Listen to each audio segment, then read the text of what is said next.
வணக்கம். நாம இப்போ இருக்கிறது அரியலூர் மாவட்டத்து அருகாமையில் இருக்கிற உலக புகழ்பெற்ற கங்கை கொண்ட சோழபுரத்தில் இருக்கிறோம். உலக வரலாறுகளில் மிக முக்கியமானது சோழ பேரரசு. அதனுடைய ஆலயத்தில் தான் இருந்துட்டு அந்த உள்காட்சிகளை உள்ள போய் நான் காட்டுறேன் பாருங்க.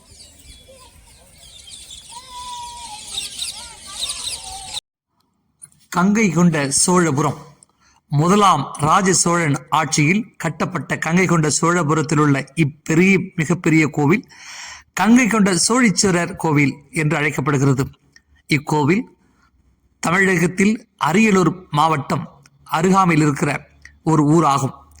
கிபி 1023ஆம் ஆண்டு கங்கை சமவெளியை வெற்றி கொண்ட பின்னர் முதலாம் ராஜேந்திர சோழனால் கங்கை கொண்ட சோழபுரம் எனும் நகரம், கங்கை கொண்ட சோழீஸ்வரம் எனும் சிவன் கோவிலும், சோழ கங்கம் எனும் பெரிய ஏரியும் வெற்றி நினைவாக அமைக்கப்பட்டது.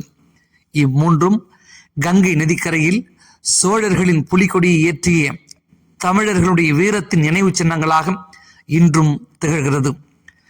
அவன் தனது தலைநகரத்தை தஞ்சாவூரில் இருந்து புதிதாக கட்டப்பட்டு இங்கு மாற்றினான்.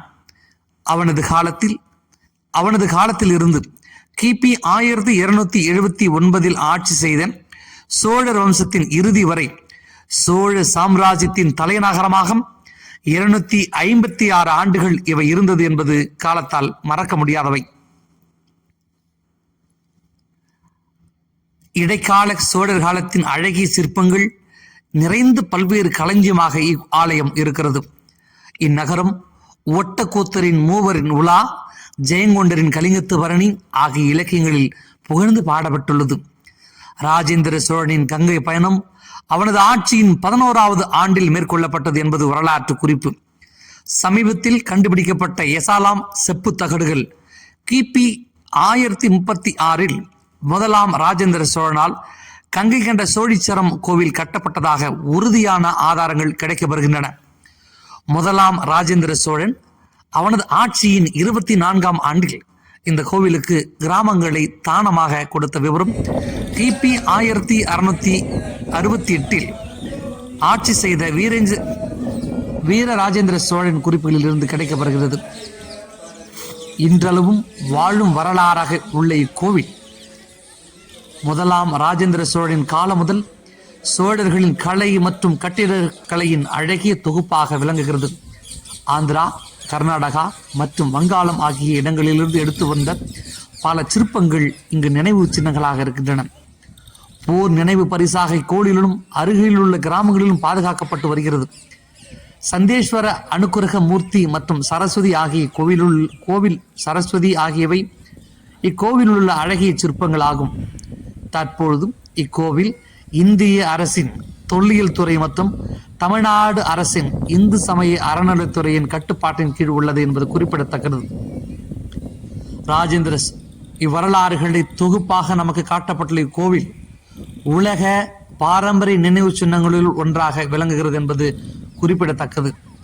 நண்பர்களே, இவ்வரலாறுகளை நாம் அறிந்து கொள்ள கங்கை கொண்ட சோழபுரத்திற்கு ஒருமுறை வந்து பார்ப்போம். கங்கை கொண்ட சோழபுரத்திற்கு எண்ணற்ற பல பெயர்கள் உள்ளன. பண்டைய புலவர்கள் கங்காபுரி என்றும் கங்கை மாநகர் கங்காபுரம் என்றும் இவ்வூரை குறிப்பிட்டு சொல்கின்றனர். குறிப்பாக சோழர்களின் புதிய தலைநகராக ராஜேந்திர சோழன் மேலை கீழே சாளுக்கிய தேசங்களிலும் ஈழம் பாண்டிய சேர தேசங்களையும் வெற்றி கண்ட பிறகு 1019இல் கங்கை வரை படையெடுத்து சென்று வெற்றியும் கண்டார். அதனால் கங்கை கொண்ட சோழன் என்ற பட்டமும் இவருக்கு உண்டு. அதன் நினைவாக 1023ஆம் ஆண்டு கங்கை கொண்ட சோழபுரம் எனும் புதிய தலைநகரை உருவாக்கினார். இங்கு சிவனுக்கு கங்கை கொண்ட சோழீஸ்வரர் கோவில் என்னும் மாபெரும் கோவிலை அமைத்தார். இக்கோவில் இந்திய வரலாறுகளிலே பல்வேறு சிறப்பு அம்சங்களை கொண்ட கற்கோவில் என்று மக்களால் போற்றப்படுகிறது. கங்கை வரை பெற்ற வெற்றி நினைவாக கங்கை கொண்ட சோழ பேரரி என்ற ஏரி அமைக்கப்பட்டது. இந்த சோழ கங்கம் என்றும் இதற்கு பெயர் உண்டு. நண்பர்களே, வரலாறுகள் நமக்கு பல்வேறு தகவல்கள் கொடுத்திருந்தாலும் கூட அவற்றை பார்க்கிற ஒரு அமைப்பு நமக்கு இருக்க வேண்டும்.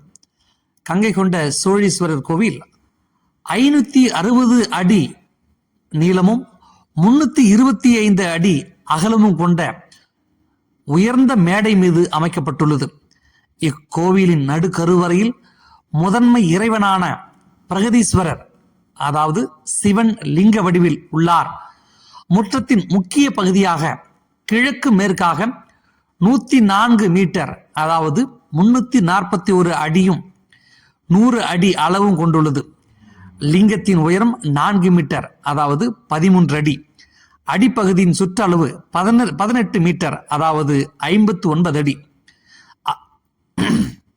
அளவுள்ள கருவறைக்கு முன் அர்த்த மண்டபம், தூண்கள் அமைத்த முன் மண்டபம் உள்ளன. கருவறையின் முன் இருபுறமும் 6 அடி 1.8 மீட்டர் உயரமுள்ள துவாரபாலகர் சிலைகள் காணப்படுகிறது. கருவறையின் மீதுள்ள விமானத்தின் உயரம் 55 மீட்டர் ஆகும். எனவே இவ்வரலாற்று சிறப்புடைய பெருவுடையார் கோவில் விமானத்தின் அடுக்குகள் நேரானவையாகும். இக்கோவில் விமான அடுக்குகள் வளைவாகவும் மற்றொரு சிவன் கோவிலுக்குள்ளும் மற்ற சிவன் கோயில்களிலும் உள்ள லிங்கங்களை விட 4 மீட்டர் அடி உயரம் உள்ள இக்கோவில் லிங்கம் மிக உயரமானதாக கருதப்படுகிறது. கருவறைக்குள் சூரிய ஒளியை எதிரொலிக்கும் வகையில் கருவறையை நோக்கியவாறு நந்தி அமைக்கப்பட்டுள்ளது. குறிப்பாக 200 மீட்டர் தொலைவில் நந்தியினுடைய நேர் அமைப்பாக கருவறை அமைக்கப்பட்டிருக்கிறது. எப்பொழுதும் இந்த கருவறையில் குளிர்ச்சியாக இருக்கும். அந்த வகையில் அங்கு சந்திரகாந்த கல் பதிக்கப்பட்டுள்ளது. மேற்கு நோக்கின் அம்மன் சன்னதியில் உள்ள பெரியநாயகி அம்மன் திருவுருவச் சிலையின் உயரம் 9.5 அடி ஆகும். பிரகதீஸ்வரர் கருவறை சுற்றி 5 கருவறைகளும் சிம்ம கிணறும் இங்கு இருக்கின்றன. 2018ஆம் ஆண்டு இக்கோயிலின் கொடிமரம் அமைக்கப்பட்டது. கொடிமரம் அமைக்கப்பட்ட பின்னர் பிரமோற்சவம் நிகழ்த்தப்பட்டது. இங்குள்ள சிற்பங்களை பற்றி சொல்ல போனால், முதன்மை கருவறை சுவற்றின் வெளிப்புற மாடங்களில் அர்த்தநாரீஸ்வரர், நடராசர் போன்ற சிவனின் திருவுருவங்கள், மேலும் பிரம்மன், துர்க்கை, திருமால், சரஸ்வதி என 50க்கும் மேற்பட்ட சிற்பங்கள் இங்கு உள்ளன. அவற்றில் ஒன்று சிவன் ஒரு அடியாருக்கு மாலை சூட்டுவது போல் செதுக்கப்பட்டுள்ளது.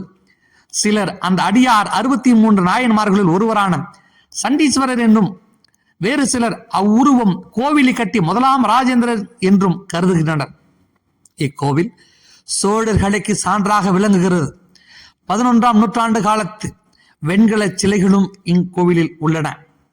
அவற்றுள் குறிப்பிடத்தக்கது சுப்பிரமணியர் திருவுருவ வெண்கல சிலை ஆகும். 9 கோள்களை குறிக்கும் ஒற்றை கல்லான நவகிரகமும் இக்கோவில் உள்ளன.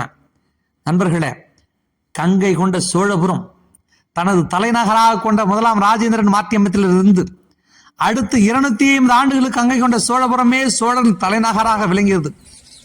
இவ்வரலாறுகளை தாங்கி நிற்கிற இடத்திற்கு நாமும் வந்து பார்ப்போம். மூவர் உலா, தக்காயாக பரணி போன்ற நூல்களில் பல சமகால இலக்கியங்களிலும் கங்கை கொண்ட சோழபுர நகரம் கோயில் பற்றி பல்வேறு குறிப்புகள் காணப்படுகிறது. 11ஆம் நூற்றாண்டு தமிழ் புலவரான கம்பர் இயற்றிய கம்ப ராமாயணத்தில் அவர் அயோத்தி நகர வர்ணனைகளுக்கு கங்கை கொண்ட சோழபுரம் நகர அமைப்பு தான் முன்மாதிரி இருந்திருக்க வேண்டும் என சில அறிஞர் பெருமக்கள் கூறுகின்றனர். சேக்கிழார் இயற்றிய பெரிய புராணமும் இத்தகைய ஒற்றுமையை காண முடிகிறது. சேர, சோழ, பாண்டி என மூவேந்தர்களின் சிறப்பை பாடும் மூவர் விழாவிலும் இந்நகரை பற்றி விரிவான விளக்கங்களை காணலாம். தஞ்சாவூர் பெருவுடையார் கோவிலை போன்று இக்கோவில் சமூக, பொருளாதார, அரசியல் நிகழ்வுகளின் நடுவாக விளங்குகிறது என்பது குறிப்பிடத்தக்கன. இசை, நடனம், வெண்கல சிலை உருவாக்கம் போன்ற பண்பாட்டு நிகழ்வுகளில் கோயில் ஆதரிக்கப்பட்டு வருகின்றன. இவ்வரலாற்று பெருமைமிகு கோவிலின் திருவிழாக்கள், அதன் வழிபாடுகளும் கங்கை கொண்ட சோழீஸ்வரர் கோவில் தொல்லியல் துறையால் பேணப்பட்டு வந்தாலும் தமிழ்நாட்டில் உள்ள பிற சிவன் கோவில்கள் நடைபெறுவது போன்று இக்கோவிலிலும் நாள்தோறும் 4 முறை சைவ முறைப்படி வழிபாடுகள் நடைபெற்று வருகின்றன. காலை 8:30 மணி, மதியம் 12:30 மணி, மாலை 6 மணி, இரவு 7:30 மணி முதல் 8 மணி வரை ஒவ்வொரு வழிபாட்டிலும் அலங்காரம், நெய்வேதினம், தீபாராதனை என்ற 3 நிலைகளில் உள்ளன. யுனெஸ்கோவால் அறிவிக்கப்பட்ட பாரம்பரிய நினைவு சின்னத்தை நாமும் வந்து பார்ப்போம், வரலாற்றை தெரிந்து கொள்வோம். அனைவருக்கும் நன்றி, வணக்கம், வாழ்த்துக்கள்.